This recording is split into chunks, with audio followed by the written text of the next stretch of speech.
नमस्कार, आप देख रहे हैं crime week news. Hind institute of medical sciences एवं शेखर अस्पताल के मामले में स्पष्टीकरण के संबंध में की गई प्रेस वार्ता। लखनऊ। डॉक्टर सचान का कहना है कि वह घाटमपुर की एक साधारण पृष्ठभूमि से थे और उन्होंने अपनी शिक्षा के लिए लगन से काम किया। उन्होंने केजीएमसी से एमबीबीएस और एमडी की पढ़ाई की, फिर निजी प्रैक्टिस में कदम रखा। बाद में उन्होंने शेखर अस्पताल की स्थापना की, जहां उन्होंने कई लोगों के संदेह के बावजूद नवीन चिकित्सा उपकरण पेश किए। हालांकि संपूर्ण और कड़ी मेहनत के माध्यम से शेखर अस्पताल उत्तर प्रदेश में सर्वश्रेष्ठ में से एक बन गया। उन पर लगे आरोपों के संबंध में उन्होंने कहा है कि वह किसी कंपनी के निदेशक नहीं है। उन्होंने 2016 में अपना निदेशक पद छोड़ दिया और वर्तमान निदेशकों को कॉर्पोरेट मामलों के मंत्रालय की आधिकारिक वेबसाइट से सत्यापित किया जा सकता है। हिंद चैरिटेबल ट्रस्ट के विषय पर डॉक्टर सचान ने कहा कि उनको ट्रस्ट से कोई वित्तीय लाभ नहीं मिलता है। उनके पास मानद पद है और उन्हें कोई वेतन या खर्च नहीं मिलता है। आयकर विवाद के मामले में डॉक्टर सचान का कहना है कि उनको कई आयकर सर्वेक्षणों का सामना करना पड़ा है। हालांकि उन्होंने निपटान आयोग के माध्यम से किसी भी घोषित आय का कानूनी रूप से निपटान किया है। उच्च न्यायालय ने निपटान आयोग के आदेश को खारिज कर दिया और डॉक्टर सचान ने सर्वोच्च न्यायालय में अपील की, जहां मामला लंबित है। व्यक्तिगत आरोप। डॉक्टर सचान के निजी जीवन, जिनमें उनकी शादी भी शामिल है, से संबंधित आरोपों को यह कहकर संबोधित किया देखा गया कि उनकी पहली पत्नी का आवास 2017 में सुप्रीम कोर्ट ने रद्द कर दिया था। कानूनी तौर पर श्रीमती ऋचा मिश्रा को उनकी पत्नी नहीं माना जाता है।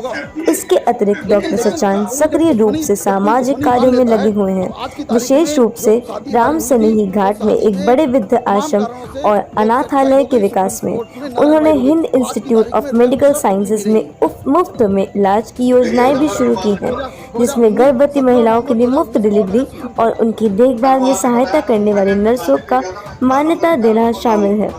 डॉक्टर सचान सामाजिक कल्याण के प्रति अपनी प्रतिबद्धता के लिए जाने जाते हैं और लगातार ऐसी पहलों में निवेश करते हैं। ये एक पक्षीय सिर्फ बिना किसी जानकारी के हो रहा है। इसके अलावा मुझे बहुत दुख हो रहा है। मैं यहाँ पर विदेश में बैठा हूँ, एक अपने बच्चे की शिक्षा के लिए आया हूँ, लेकिन मुझे इस तरीके के भ्रामक जो वहां पर निकल रहे हैं। एक ट्रस्ट ने एक इसका क्लैरिफिकेशन भी छापा है, लेकिन जितनी बातें मैं आपको बता रहा हूँ, इतनी बातें क्लैरिफिकेशन में नहीं लिखी गई हैं। लेकिन एक भी ऐसा पॉइंट उसमें नहीं है जो पूरी तरीके से एड्रेस न हो कोर्ट के द्वारा और यूनिवर्सिटी के द्वारा।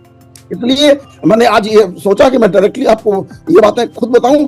6 फरवरी 2023 का जो ऑर्डर है, उस ऑर्डर के ही जवाब में मैं उस ऑर्डर में, वो ऑर्डर शेखर हॉस्पिटल के खिलाफ था, वो ऑर्डर ऋचा मिश्रा के खिलाफ था, वो ऑर्डर एक बालाजी चैरिटेबल ट्रस्ट जो और चलाती हैं उसके खिलाफ था। वो उस ऑर्डर के अगेंस्ट में मैं हाईकोर्ट गया। मैं उस ऑर्डर में पार्टी भी नहीं था, लेकिन चूंकि सर्च जो हुई थी, उस सर्च में 10 जगह नाम लिखा हुआ था, तो उनको उन्होंने समझा कि शायद ये इन्हीं की तरह होगा। और उस समय भी मेरा कोई पक्ष नहीं लिया कि हाईकोर्ट में भी मेरा पक्ष नहीं लिया कि मैं उसमें पार्टी नहीं था। तो मैं बाद में गया, मैंने कहा मुझको पार्टी बनाया जाए और मेरा पक्ष सुना जाए। तो जब वहां गए, वहां पर तो उन्होंने कहा, ये उन्होंने वर्बली तो एक्सेप्ट किया कि गलत हो गया, लेकिन उस बात को लिखित कहना उनके लिए असुविधाजनक था।